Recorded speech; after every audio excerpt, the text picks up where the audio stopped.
हाय आर्मीज, आपका स्वागत है मेरे YouTube channel PTS Korean army 111 इन भोजपुरी सॉन्ग। तो आज मैं आपको माई ऑब्सेस माफिया का पार्ट 32 बताऊंगी। तो चलिए स्टोरी स्टार्ट करते हैं। पिछले पार्ट में हमने तीक्योक रोमांस देखा था, जो कि बहुत ज़्यादा ही हॉट है।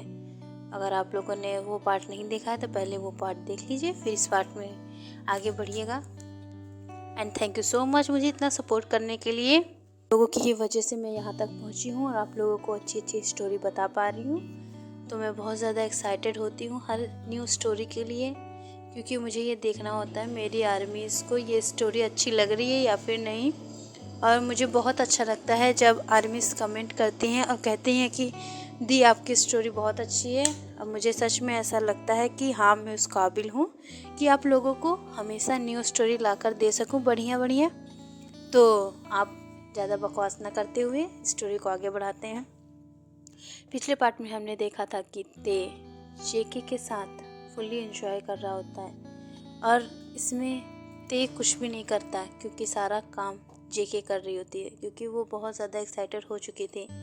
इस वजह से अब ते को ज़्यादा मेहनत नहीं करनी पड़ती है, सारे काम को जेके ही संभालती है। और जब सुबह वो दोनों रेडी होकर प्लेन के लिए निकलते हैं और जाते हैं, और जिमिन ने उनकी प्लेन और उनकी फ़्लाइट का अरेंजमेंट कर दिया था, क्योंकि उनकी फ़्लाइट में उन दोनों के अलावा कोई और नहीं होता है सिवाय पायलट जिमिन और एक एयर होस्टेस के। अब दोनों ही अब प्लेन के अंदर घुसते हैं, एंटर करते हैं। तभी ते जेके को अपनी बाहों में लेकर सीधे प्राइवेट रूम में चला जाता है, जो कि उस प्लेन में होता है।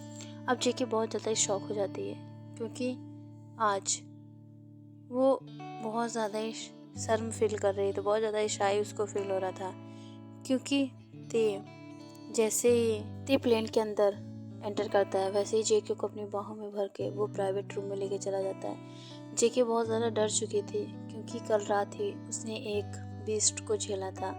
अब उसके अंदर हिम्मत नहीं थी कि वो अब झेल सके, लेकिन ते की आंखों में कोई और ही नशा था। वो अब जेके को फिर से पाना चाहता है। अब वो इसे किस करना स्टार्ट कर चुका था। अब जेके कितना ही मना करती है, लेकिन उसका भी मन नहीं मानता है और वो भी किस बैक करने लगती है। अब दोनों ही बहुत ही प्यार से एक दूसरे को किस करते हैं और वो रूम बहुत ज़्यादा ही शोर से गूंज रहा था। उस रूम में किसेस के साउंड आ रहे थे, जो कि बहुत ज़्यादा ही तेज़ थे। अब जेके को बहुत ज़्यादा ही शाय फील हो रहा था, लेकिन ते मानने वालों में से तो था ही नहीं, क्योंकि वो ब्लैक डेविल है। उसे कोई भी मना नहीं कर सकता किसी भी चीज़ के लिए। अब जेके कहती है, मुझे आपसे कुछ सवाल पूछने हैं, आप प्लीज़ मुझे छोड़िए। अब ते को झटक कर वो जाने लगती है, तभी ते उसे पीछे से पकड़ता है और हक करता है और अपने ऊपर फिर से लेकर कहता है, तुम्हें जो सवाल पूछने तुम यही पूछो, बाहर जाने की ज़रूरत नहीं है। जेके कहती है, क्यों? आप और हम दोनों लोग बाहर चल के बैठेंगे, ये थोड़ी ना बात होती है। और हम लोग प्लेन में बैठने आए थे ना, पर आप तो कुछ और ही कर रहे हैं। लेकिन ते कहता है, तो मैं क्या करूँ? तुम्हें देखते ही मुझे अलग सा ही नशा होने लगता है। अब जेके कहती है, नहीं, मुझे जाने दीजिए, कल रात ही मैंने आपको झेला है और आप फिर से मुझे वो सब नहीं कर सकते। अब आपने जो कल किया है वो बहुत ज़्यादा ही दर्दनाक था, अब मुझे नहीं चाहिए वो, प्लीज़, मुझे मेरा मन नहीं है। ते कहता है, मैंने कुछ तो किया ही नहीं, सारा काम तो तुमने ही किया। इतनी ज़्यादा एक्साइटेड थी कि जल्दी जल्दी मेरे सेट के बटन्स को ओपन कर रही थी। और तो और तुमसे इतना भी नहीं रहा गया, तुमने मेरे पैंट को भी अनबटन कर दिया और फिर मेरे अंडरवियर को भी। अब तुम बहुत ज़्यादा ही और तरीके से मुझे नोच रही थी, मेरे प्राइवेट पार्ट को सक कर रही थी, तो अब क्यों शर्मा रही हो? जेके ये सब सुन के बहुत ज़्यादा शॉक हो जाती है। उसे बहुत ज़्यादा गुस्सा भी आ रहा था, लेकिन वो टमाटर जैसे लाल हो चुके थे, क्योंकि ते की बातें सही थी और जिस वे में ते ने कही उसे बहुत ज़्यादा ही शाय फील हो रहा था। और वो ते से कहती है, आपको शर्म नहीं आती ना? और मुझे आती है, प्लीज़ मेरे सामने इस तरह की बातें मत किया करिए। तो ते कहता है, तुम्हें करने में तो शर्म आई नहीं थी, मैं कह रहा हूँ तो तुम्हें बहुत ज़्यादा शर्म आ रही है, तुम भी तो बहुत ज़्यादा नॉटी हो। तो जेके कहती है ठीक है, मुझे आपसे बात ही नहीं करनी है, मैं जा रही हूँ। वो गुस्से जाने लगती लेकिन ते उसे जाने नहीं देता। ओके जान, सॉरी, अब मैं नहीं कुछ कहूँगा, अब प्लीज़ मुझे करने दो ना।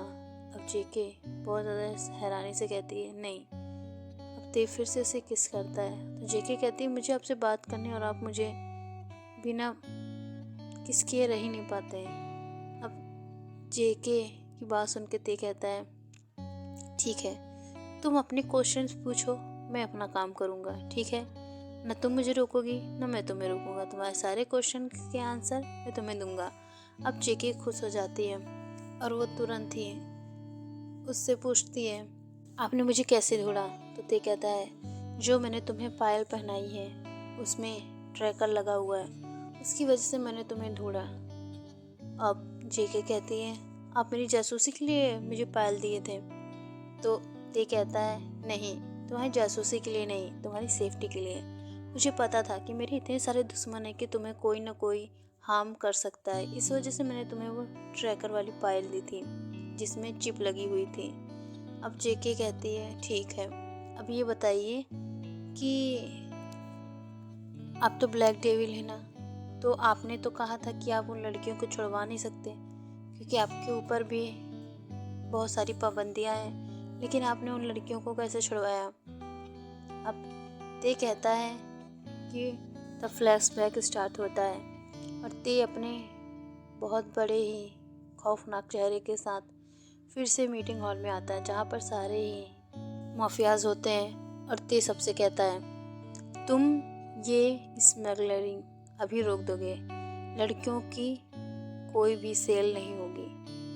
अब सभी शॉक हो जाते हैं कि सर हमने पहले से एडवांस पेमेंट लिए हैं, तो आप ऐसा कैसे कर सकते हैं। अब ते बहुत ज़्यादा ही गुस्से में कहता है ब्लैक डेविल मैं हूँ या फिर तुम लोगों से जितना कहा गया है उतना करो, अगर पैसे की ज़रूरत है तो मुझसे मांगो, जितने भी पैसे होंगे मैं खुद तुम्हें दूंगा, लेकिन उन लड़कियों को कोई भी बेच नहीं सकता है और वो लोगों को उनके घर पहुंचा दो।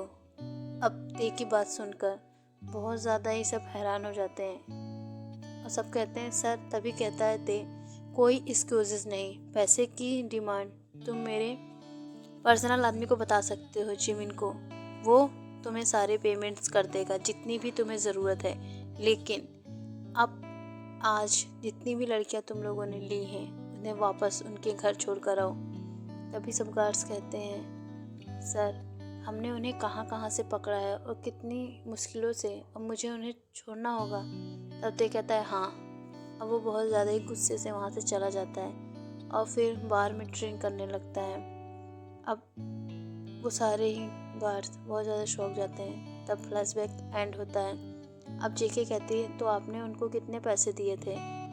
अब ते कहता है 3,000 करोड़। अब जेके सुनकर बहुत ज़्यादा ही शौक हो जाती है। क्या सर 3,000, लग रहा मुझे मैंने गलत सुन लिया है। वो अपने कान को साफ करते हुए फिर से पूछती है सर फिर से बताइए सर कितने। तो ते कहता है तुमने सही सुना है 3,000 करोड़।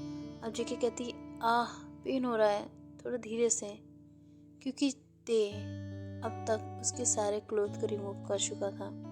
अब उसे उसके चेस्ट पर किस और बाइट कर रहा था जिसे जेके फील करती है, लेकिन उसे ये नहीं पता था कि वो विदाउट क्लोथ है। अब जेके फिर से अपने क्वेश्चनों की बरसात करते हुए कहती है तो फिर आपने कैसे उसे उन लड़कियों को बचाया और वो लड़कियाँ कितनी ज़्यादा खुश थीं।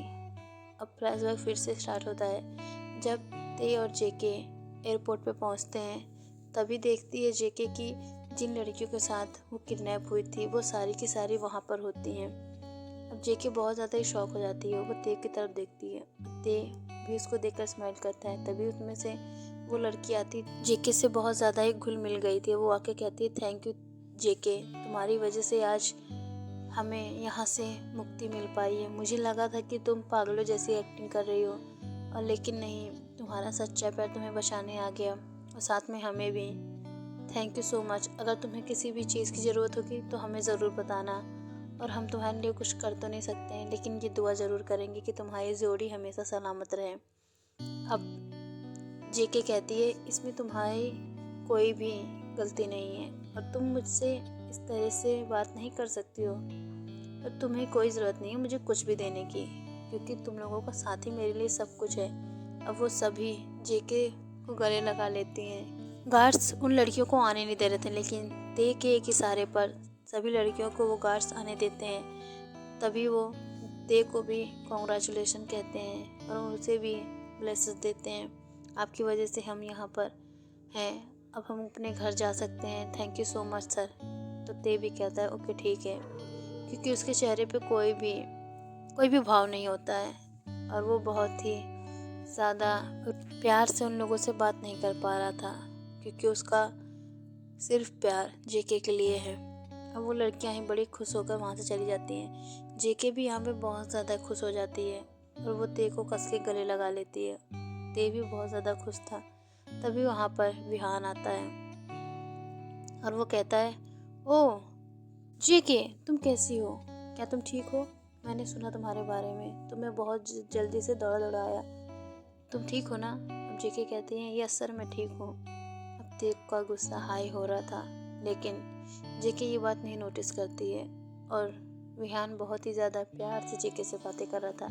जेके भी उतने ही प्यार से रिप्लाई दे रही थी, जिससे ते का गुस्सा हाई हो चुका था और वो गुस्से से दोनों को देख रहा होता है। तभी ते कहता है, जान जाओ तुम आराम कर लो। अब विहान थोड़ा सा टेंस होता है, लेकिन तभी ते उसे सुनाते हुए कहता है, जान याद रहे मेडिसिन ज़रूर ले लेना, ठीक है? मैं नहीं चाहता तुम इतनी जल्दी फादर बन जाओ। जो गलत हमने किया है उसके बाद मुझे 100% यकीन है कि मेरे बेबीज तुम्हारे अंदर होंगे, तो जाहिर सी बात है जाके मेडिसिन ले लेना, वरना मुझे इतनी जल्दी डर नहीं बनना है, क्योंकि अभी मैं बहुत ही ज़्यादा छोटा हूँ। तभी देख के पास सुन के जेके शाय फील करती है। अब ये सब विहान सुनकर बहुत ज़्यादा ही गुस्से से लाल हो चुका था, लेकिन अब वो कर भी क्या सकता है, और वो गुस्से से ही ते को घूर रहा था। इधर जेके शाय फील करते हुए कहती है, इस आदमी को भी ना कभी भी कहीं भी कुछ भी बोलने की आदत है, क्या ज़रूरत थी विहान सर के सामने इस तरह की बातें करने की, मुझे हमेशा परेशान करता रहता है थरकी कहीं का। अब जेके ये सब कहकर मेडिसिन लेने चली जाती है, क्योंकि उसे भी पता है ये सब इतनी जल्दी अच्छा नहीं है।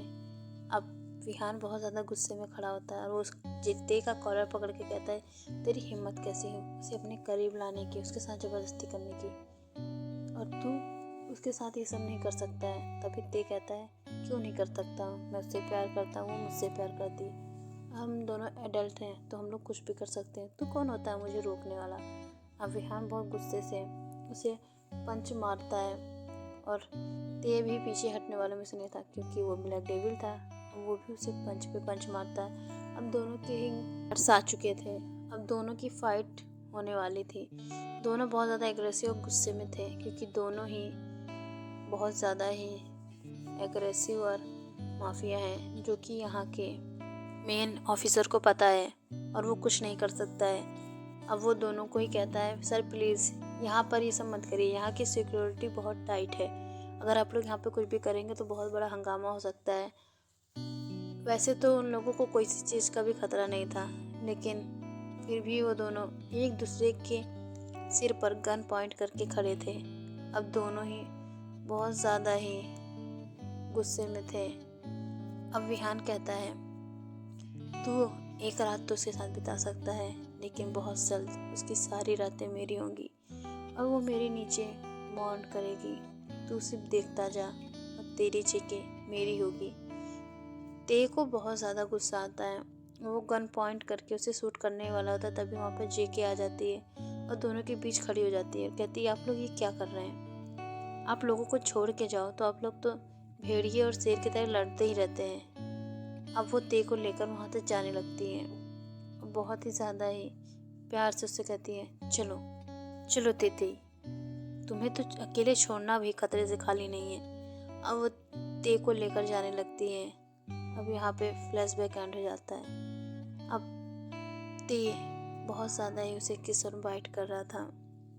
अब जेके अब एक क्वेश्चन और पूछने वाली होती है, तभी ते कहता अब बस, अब तुम अपना काम कर चुकी हो, बाकी को क्वेश्चन के आंसर मैं बाद में दूंगा। अब तुम ज़रा अपने आप को देख लो, कितनी ज़्यादा प्यारी और खूबसूरत और सेक्सी लग रही हो। अब जेके खुद को देखती तो बहुत ज़्यादा शॉक हो जाती है। उसके शरीर पर लव बाइट्स थे और उसकी शरीर पर ये भी क्लोथ नहीं था। अब वो खुद को कवर करने लगती है तो ते कहता है नो जान, इस समय ये सब करना तुम्हारे लिए अच्छा नहीं होगा, तुम ये सब नहीं कर सकती हो। समझ में आई? अब ते की बात सुनकर जेके को बहुत ज़्यादा शाई फील होता है। वो कहती है अब इतनी देर में इतना सब कुछ कर चुके हैं और आप अभी तक मन भी नहीं भरा। ते कहता है अभी मैंने कुछ किया कहाँ है, अभी तो सिर्फ मैंने लव बाइट्स दी हैं, बाकी का काम तुम्हारे होश में आने के बाद करूँगा। अब ते बहुत ज़्यादा ही प्यार से उसे फिर से किस करते हुए उस पर ऊपर आ जाता है और उसके अंदर खुद को एंटर करता है। अब जेके को बहुत ज़्यादा ही पेन होता है क्योंकि कल रात उसने जिस बेस्ट को झेला है अब फिर से उसे झेलने वाली है। अब फिर से दोनों एक दूसरे में खो जाते हैं, इंटीमेट हो जाते हैं। अब ते को बहुत ज़्यादा ही सेटिस्फाइड फील हो रहा था क्योंकि आज उसके पास वो है जो ना कि युंजन के पास है और ना राहुल के पास और ना ही विहान के पास। और वो बहुत ज़्यादा खुश था अपनी जान को अपने पास पाकर। अब वो कहता है मैं तुम्हें कुछ भी नहीं होने दूंगा और ना ही तुम्हारे पास किसी को आने दूंगा, और अगर तुम किसी और के पास जाने की कोशिश करोगी तो उस इंसान को मैं ख़त्म कर दूंगा। समझ में आई तुम्हें? अब ते की बातें सुनकर जेके को बहुत ज़्यादा ही प्यार आ रहा था और उसे फिर से किस करती है, कहती है ओके ठीक है ते, तुम्हारे लिए मैं कुछ भी कर सकती हूँ क्योंकि आई लव यू ते। ये सब जेके बहुत ज़्यादा ही दिल से कह रही थी, जो कि ते के दिल में जा रही थी और उसे बहुत ज़्यादा ही प्यारा लग रहा था ये सब मोमेंट। वो बहुत ज़्यादा इंजॉय करता है और यहाँ पर जिमिन हेडफोन लगाया हुआ था और उसने एयर हॉस्टेस को भी आगे पायलट की तरफ बुला लिया था क्योंकि उसे पता था कि अगर उसने एक भी आवाज़ सुनी तो उसका मरना तो तय है। और यहाँ पर एयर हॉस्टेस को भी इसलिए वो बुला लाया क्योंकि उसे नहीं पता कि ते को अगर पता चला कि उसकी सारी आवाज़ें इस लड़की ने सुन ली तो उसका क्या हासिल करेगा, डायरेक्ट ही उसे गोली मार देगा। और जिमिन ने हेडफोन लगाया था क्योंकि उसे पता है कि उसके बॉस और जब जेके एक साथ होते हैं तो जाहिर सी बात है कोई ना कोई बात होगी। अब वो बहुत ही आराम से हेडफोन लगाकर म्यूज़िक सुन रहा था और यहाँ पर ते बहुत ज़्यादा ही प्यार से जेके के साथ इंटीमेट हो रहा था। अब जेके भी बहुत ज़्यादा इंजॉय करती है क्योंकि उसे भी अच्छा लगता है ते का उसके करीब आना। ते अब जेके का हो चुका था, जेके भी अब ते की हो चुकी थी और यहाँ पर बहुत ज़्यादा ही प्यार होता है। दोनों एक दूसरे से अलग होने का नाम ही नहीं लेना चाहते थे।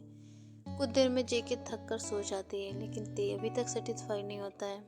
और जाहिर सी बात है एक ब्लैक डेविल जो वैसे भी राक्षस है और वो एक नाजुक सी लड़की के ऊपर बहुत ज़्यादा ही हार्शली सब कर रहा होता है और बहुत ज़्यादा ही उसे पेन दे रहा होता है। अब इस पार्ट को मैं ही एंड करती हूँ, नेक्स्ट पार्ट के लिए इंतज़ार कीजिए। ये स्टोरी जल्दी ख़त्म हो जाएगी और नेक्स्ट स्टोरी आएगी, इस वजह से आप लोग इस स्टोरी को एंजॉय कीजिए। ओके बाय यार, में नेक्स्ट स्टोरी है माई माफिया वाइफी। तो इस स्टोरी को सुनने के लिए सब तैयार हो जाइएगा क्योंकि ये स्टोरी बहुत ज़्यादा ही रोमांटिक है। आप लोगों को इस स्टोरी में बहुत ज़्यादा ही मज़ा आएगा, तो स्टोरी को सुनने के लिए तैयार रहिएगा आर्मीज़। बाय।